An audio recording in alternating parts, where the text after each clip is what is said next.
அப்போ அந்த குழந்தைக்கு கடவுள் இப்படி இருக்குது அப்படி இருக்குதுன்னா சொன்னா புரியவே புரியாது. அப்ப அதுக்கு ஒரு உருவம் வேணும்.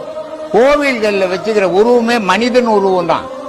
மனிதனுக்குள்ள கடவுள்னு மகான்கள் காட்டுறதுக்காக தான் உருவத்தையே வச்சாங்க. ஆனா அது இல்லாததை காட்டினா புரியாது.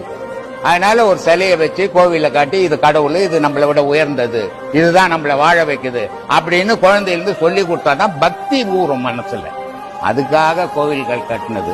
ஆனா அது பேசவே இல்லை உங்ககிட்ட.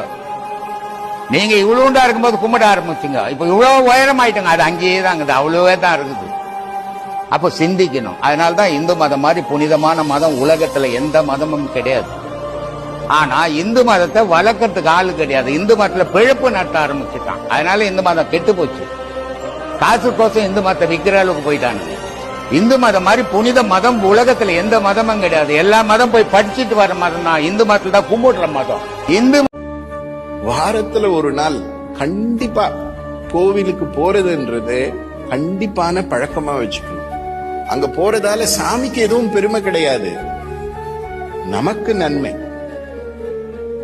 நாம அங்க இருக்கக்கூடிய சக்தியை நம்ம உடம்பு என்ன பண்ணும், வாங்கிட்டு வரும், கிரகிச்சிட்டு வரும். அங்க கொடுக்கக்கூடிய பிரசாதம் ஆத்மாவுக்கும் உடம்புக்கும் பலத்தை கொடுக்கும்.